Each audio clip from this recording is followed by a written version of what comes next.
O trânsito, assassino do Brasil, é uma responsabilidade do poder público que não investe em segurança na malha viária, mas também é uma responsabilidade nossa, uma culpa de nós, motoristas, que sempre nos preocupamos muito mais com o individual do que com o coletivo.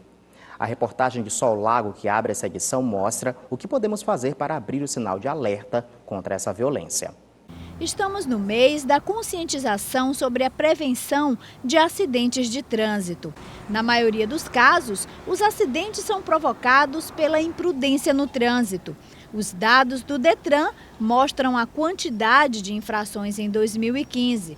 A campeã dos números, transitar em velocidade superior à máxima permitida em até 20%. Somaram mais de 55 mil infrações. Avançar no sinal vermelho com 29.654.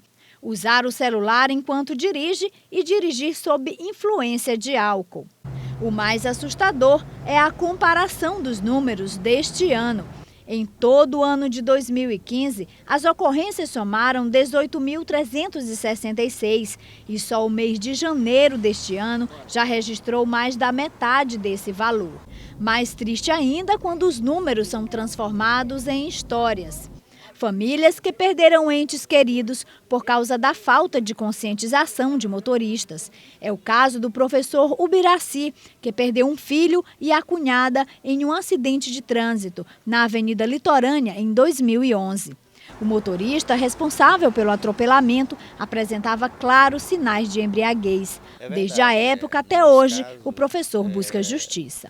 Em primeira instância, a juíza deu ganho de causa para o réu, mas aí nós recorremos. Agora o processo está em segunda instância. Prioritariamente, o tribunal aqui denotou que ele foi culpado, ele perdeu, e aí ele voltou a recorrer e está sendo julgado ainda, está sendo analisado na segunda instância. Ele faz um apelo relacionado à legislação brasileira de trânsito. Para ele, ultrapassada e branda, quando não considera uma morte por acidente de trânsito um crime. Se você conduz um veículo, você é responsável pelas ações do que o veículo pode fazer. O nome está dizendo, você é um condutor. Então, o que falta, na verdade, é a maior conscientização de que você, quando pega um veículo, ele passa a ser, você pega com duas finalidades, ou para resolver suas necessidades, e aí você tem que ter isso bem colocado, porque quando você tem descuidos daquilo que você está fazendo, no caso de dirigir um veículo, e em condições que não te permitam uma lucidez, como o caso de embriaguez, ou quando você drogas, então isso na verdade te dá a condição de que o veículo possa vir a ser uma arma no trânsito. Poucos minutos observando o trânsito de São Luís, é fácil perceber as imprudências, a pressa, motoristas usando o celular e o nervosismo. Os erros são muitos e as pessoas parecem que se transformam quando estão dentro do carro. O atraso, na maioria das vezes, é a melhor justificativa. Para obedecer uma regra de trânsito, é preciso apertar o bolso do motorista. Isso significa que ainda falta muita conscientização e a psicologia explica bem isso. Porque, na verdade, se você for pensar, não existe hoje nenhuma campanha, a não ser campanhas esporádicas e muito espaçadas uma da outra, que informam ao motorista a importância das regras, a importância de um comportamento mais de segurança do que de procura de apenas uma segurança própria, mas também uma proteção em relação ao outro. Então, como não existe isso, as pessoas meio que se esquecem que existe outra pessoa além de si mesmo. Os motoristas se sentem muito mais obrigados a reduzir a velocidade ou mesmo parar quando o pardal está instalado. Da mesma maneira, induzidos ao erro quando não são observados. Prova disso, um aplicativo utilizado por 50 milhões de usuários. Além de outros serviços, o aplicativo indica a presença de barreiras policiais. A possibilidade de você fugir de uma punição faz com que você pense, eu não preciso agir corretamente porque eu tenho como burlar o correto e agir de forma errada.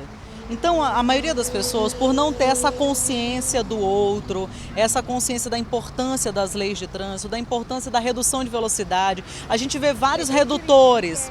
A gente vê vários, por exemplo, redutores de velocidade, que é uma coisa simples. Mas por que reduzir? Por que naquele ponto é importante reduzir a velocidade?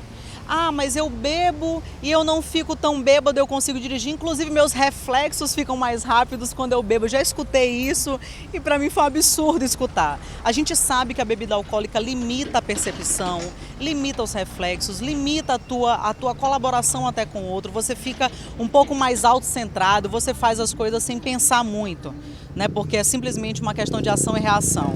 Então, é muito mais difícil você achar que alguém bebe e que ela vai ter um comportamento mais correto do que alguém que não bebe.